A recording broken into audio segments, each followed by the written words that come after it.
ನಮಸ್ಕಾರ ಎಲ್ಲರಿಗೂ, welcome back to cooking with Eera ಚಾನಲ್ಗೆ ಸ್ವಾಗತ. ನಾನು ಇವತ್ತು ನಿಮಗೆ ನಮ್ಮ ಉತ್ತರ ಕರ್ನಾಟಕ ಶೈಲಿಯ ಹುರುಳಿಕಾಳು ಪಲ್ಯನ ಹೆಂಗೆ ಮಾಡೋದು ಅಂತ ತೋರಿಸ್ಕೊಡ್ತೀನಿ. ಅದಕ್ಕಿಂತ ಮುಂಚೆ ಇನ್ನೂ ಯಾರ್ಯಾರು ನನ್ನ ಚಾನಲ್ನ ಸಬ್ಸ್ಕ್ರೈಬ್ ಮಾಡ್ಕೊಂಡಿಲ್ವೋ, ಹೊಸದಾಗಿ ಯಾರು ನನ್ನ ಚಾನಲ್ನ ನೋಡ್ತಾ ಇದ್ದೀರಾ, ದಯವಿಟ್ಟು ಸಬ್ಸ್ಕ್ರೈಬ್ ಮಾಡ್ಕೊಳ್ಳಿ. ನಿಮ್ಮ ಸಪೋರ್ಟ್ ಇರಲಿ. ಇದೇ ಥರ ತುಂಬ ಸುಲಭವಾದ ರೆಸಿಪಿನ ನಾನು ಎಷ್ಟೊಂದು ನನ್ನ ಚಾನಲಲ್ಲಿ ಹಾಕಿದ್ದೀನಿ. ಹಂಗಾಗಿ ನಿಮ್ಮ ಸಪೋರ್ಟ್ ಬೇಕು.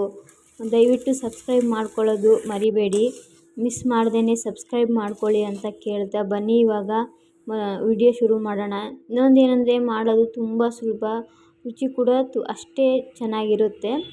ಮೊದಲಿಗೆ ನಾನು ಹುರುಳಿಕಾಳೆಲ್ಲನೂ ಕ್ಲೀನ್ ಮಾಡಿ ಇಟ್ಕೊಂಡಿದ್ದೀನಿ.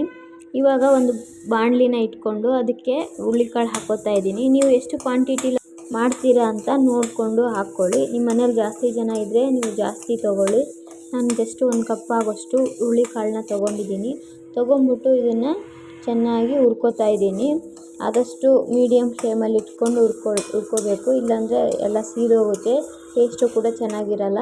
ನೋಡ್ಬೋದು ನೀವು ಹೆಂಗೆ ಕಲರ್ ಚೇಂಜ್ ಆಗೋವರೆಗೂ ನಾನು ನೀಟಾಗಿ ಹುರ್ಕೊಂಡಿದ್ದೀನಿ. ನೆಕ್ಸ್ಟ್ ನಾನು ಒಂದು ಕುಕ್ಕರ್ ತೊಗೊಂಡು ಅದಕ್ಕೆ ಕುಕ್ಕರಲ್ಲಿ ಹುರುಳಿಕಾಳೆಲ್ಲನೂ ಹಾಕ್ಕೊಂಡು ಅದಕ್ಕೆ ಒಂದು ಸ್ವಲ್ಪ ಪಾಲಕ್ ಸೊಪ್ಪನ್ನ ಹಾಕ್ಕೋತಾ ಇದ್ದೀನಿ. ನಿಮಗೆ ಬೇಕು ಅಂದರೆ ಸೊಪ್ಪು ಹಾಕ್ಕೋಬೋದು, ಇಲ್ಲಾಂದರೆ ಸ್ಕಿಪ್ ಮಾಡ್ಬೋದು. ಇಲ್ಲ ಇದಕ್ಕೆ ಮೆಂತ್ಯ ಸೊಪ್ಪು, ಬೇರೆ ಥರ ಸೊಪ್ಪು ಸೇರಿಸ್ಬೋದು. ನೆಕ್ಸ್ಟ್ ನಾನು ಇದನ್ನು ಒಂದು 3ರಿಂದ 4 ವಿಸಿಲು ತೆಕ್ಕೊಂಡು ಆರಕ್ಕೆ ಬಿಡ್ತೀನಿ. ನೆಕ್ಸ್ಟ್ ನಾನು ಒಂದು ಬಾಣಲಿನ ತೊಗೊಂಡ್ಬಿಟ್ಟು ಏನು ಹುರುಳಿಕಾಳು ಹುರಿದಿದ್ನಲ್ಲ ಅದ ಬಾಣಲಿನ ತೊಗೊಂಡ್ಬಿಟ್ಟು ಅದಕ್ಕೆ 2-3 ಸ್ಪೂನ್ ಆಗೋಷ್ಟು ಎಣ್ಣೆ ಹಾಕ್ಕೊಂಡು ಅದಕ್ಕೆ ಸಾಸಿವೆ, ಜೀರಿಗೆ, ಕರಿಬೇವು ಮತ್ತು ಒಂದೇ ಒಂದು ಈರುಳ್ಳಿನ ಕಟ್ ಮಾಡಿ ಇಟ್ಕೊಂಡಿದ್ದೆ ಚಿಕ್ಕದು, ಅದು ಕೂಡ ಹಾಕ್ಕೊಂಡು ಕಲರ್ ಚೇಂಜ್ ಆಗೋವರೆಗೂ ಚೆನ್ನಾಗಿ ಫ್ರೈ ಮಾಡ್ಕೋಬೇಕು. ನೀವು ಸೊಪ್ಪು ಹಾಕ್ದೇನೂ ಕೂಡ ಈ ಥರ ಪಲ್ಯ ಮಾಡ್ಕೊತೀನಿ, ತುಂಬ ಚೆನ್ನಾಗಿರುತ್ತೆ. ಇವಾಗ ಹುರಿದಾದ್ಮೇಲೆ ನೆಕ್ಸ್ಟು ನಾನು ಏನು ವಿಸಿಲ್ ಹೊಡ್ಸಿಟ್ಕೊಂಡಿದ್ನಲ್ಲ ಸೊಪ್ಪು ಮತ್ತು ಹುರುಳಿಕಾಳು ಅದನ್ನು ಹಾಕ್ಕೋತಾ ಇದ್ದೀನಿ. ಹಾಕ್ಕೊಂಡು ಚೆನ್ನಾಗಿ ಎಣ್ಣೆಯಲ್ಲಿ ಫ್ರೈ ಮಾಡ್ಕೋಬೇಕು. ಇದನ್ನು ಒಂದು 5ರಿಂದ 6 ನಿಮಿಷ ಚೆನ್ನಾಗಿ ಫ್ರೈ ಮಾಡ್ಕೋಬೇಕು. ಇದು ಹೆಲ್ತಿಗೆ ಕೂಡ ತುಂಬ ಒಳ್ಳೆಯದು, ಸೊಪ್ಪು ಮತ್ತು ಹುರುಳಿಕಾಳು ಎಲ್ಲ ಇರೋದ್ರಿಂದ. ನಿಮ್ಮ ಮನೇಲಿ ಯಾವ್ದು ಅವೈಲೇಬಲ್ ಇದೆಯೋ ಅದರಿಂದ ಮಾಡ್ಕೊಳ್ಳಿ. ಮಾಡೋದು ತುಂಬ ಸಿಂಪಲ್ಲು. ಮತ್ತು ಇನ್ನೊಂದೇನೆಂದರೆ ನಾವು ಕಾಳು ಬೇಯಿಸಿರೋ ನೀರು ಇರುತ್ತಲ್ಲ ಆ ನೀರಿಂದ ಕೂಡ ನಾವು ಸಾರನ್ನ ಮಾಡ್ಕೋಬೋದು. ನೆಕ್ಸ್ಟ್ ನಾನಿಲ್ಲಿ ರುಚಿಗೆ ತಕ್ಕಷ್ಟು ಉಪ್ಪನ್ನ ಹಾಕ್ಬಿಟ್ಟು ಅದನ್ನು ಕೂಡ ಚೆನ್ನಾಗಿ ಮಿಕ್ಸ್ ಮಾಡ್ಕೋತಾ ಇದ್ದೀನಿ. ಎಲ್ಲನೂ ಎಣ್ಣೆಯಲ್ಲಿ ನೀಟಾಗಿ ಮಿಕ್ಸ್ ಮಾಡಿಕೊಂಡು ಒಂದು 2 ನಿಮಿಷ ಇದನ್ನು ಎಣ್ಣೆಯಲ್ಲೇ ಬೇಯಿಸ್ಕೊಳ್ಳೋಣ. ಚೆನ್ನಾಗಿ ಕೈ ಆಡಿಸ್ಕೊಂಡು, ಯಾಕಂದರೆ ಹಂಗೆ ಬಿಟ್ಬಿಟ್ರೆ ಒತ್ತೋಗುತ್ತೆ. ಹಾಗಾಗಿ ಚೆನ್ನಾಗಿ ಮಿಕ್ಸ್ ಮಾಡ್ಕೊತ ಇದನ್ನು ಫ್ರೈ ಮಾಡ್ಕೋಬೇಕು. ನೆಕ್ಸ್ಟ್ ನಾನು 1 ಟೀ ಸ್ಪೂನ್ ಆಗೋಷ್ಟು ಅರಿಶಿನ ಪುಡಿನ ಹಾಕ್ಕೋತಾ ಇದ್ದೀನಿ. ಅದೇ ರೀತಿ ಒಂದು 2 ಸ್ಪೂನ್ ಆಗೋಷ್ಟು ಚಿಲ್ಲಿ ಪೌಡರ್ನ ಹಾಕ್ಕೋತಾ ಇದ್ದೀನಿ, ಖಾರದ ಪುಡಿ.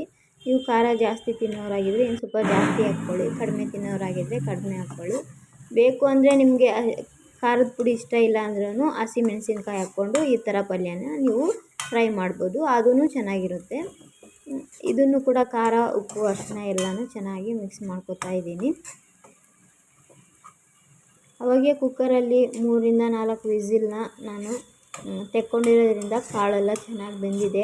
ಮತ್ತು ತಿರ್ಗಾ ಇದನ್ನು ಒಗ್ಗರಣೆ ಹಾಕಿದ್ಮೇಲೆ ಯಾವುದೇ ರೀತಿ ನೀರು ಹಾಕಿ ಬೇಯಿಸೋ ಅವಶ್ಯಕತೆ ಇಲ್ಲ. ಜಸ್ಟ್ ನೀಟಾಗಿ ಒಗ್ಗರಣೆ ಹಾಕಿ ಅದನ್ನು ನೀಟಾಗಿ ಫ್ರೈ ಮಾಡಿದ್ರೆ ಸಾಕು ಎಣ್ಣೆಲಿ. ಇವಾಗ ಲಾಸ್ಟಲ್ಲಿ ನಾನು ಸ್ವಲ್ಪ ತೆಂಗಿನಕಾಯಿ ತುರಿ ಮತ್ತು ಕೊತ್ತಂಬರಿ ಸೊಪ್ಪನ್ನ ಹಾಕ್ಕೋತಾ ಇದ್ದೀನಿ. ನಿಮಗೆ ತೆಂಗಿನಕಾಯಿ ತುರಿ ಆಪ್ಷನಲ್ಲು, ಬೇಕು ಅಂದರೆ ಹಾಕ್ಕೊಳ್ಳಿ, ಬೇಡ ಅಂದರೆ ಸ್ಕಿಪ್ ಮಾಡ್ಬೋದು. ಎರಡೂ ಕೂಡ ಇವಾಗ ಒಂದು 2 ನಿಮಿಷ ಚೆನ್ನಾಗಿ ಮಿಕ್ಸ್ ಮಾಡ್ಕೊಳ್ಳೋಣ.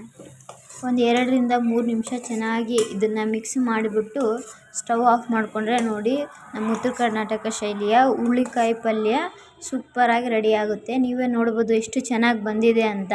ಇದೇ ಥರ ಸಿಂಪಲ್ ರೆಸಿಪಿಗಾಗಿ ದಯವಿಟ್ಟು ಆದಷ್ಟು ನನ್ನ ಚಾನಲ್ನ ಸಬ್ಸ್ಕ್ರೈಬ್ ಮಾಡ್ಕೊಳ್ಳಿ, ಡೈಲಿ ವಾಚ್ ಮಾಡಿ ಅಂತ ನಿಮ್ಮ ಹತ್ರ ಕೇಳ್ಕೊಳ್ತೀನಿ. ನಮ್ಮಂಥ ಬಿಗಿನರ್ಸಿಗೆ ಸದಾ ನಿಮ್ಮ ಸಪೋರ್ಟ್ ಇರಲಿ ಅಂತ ಕೇಳ್ಕೊಳ್ತೀನಿ.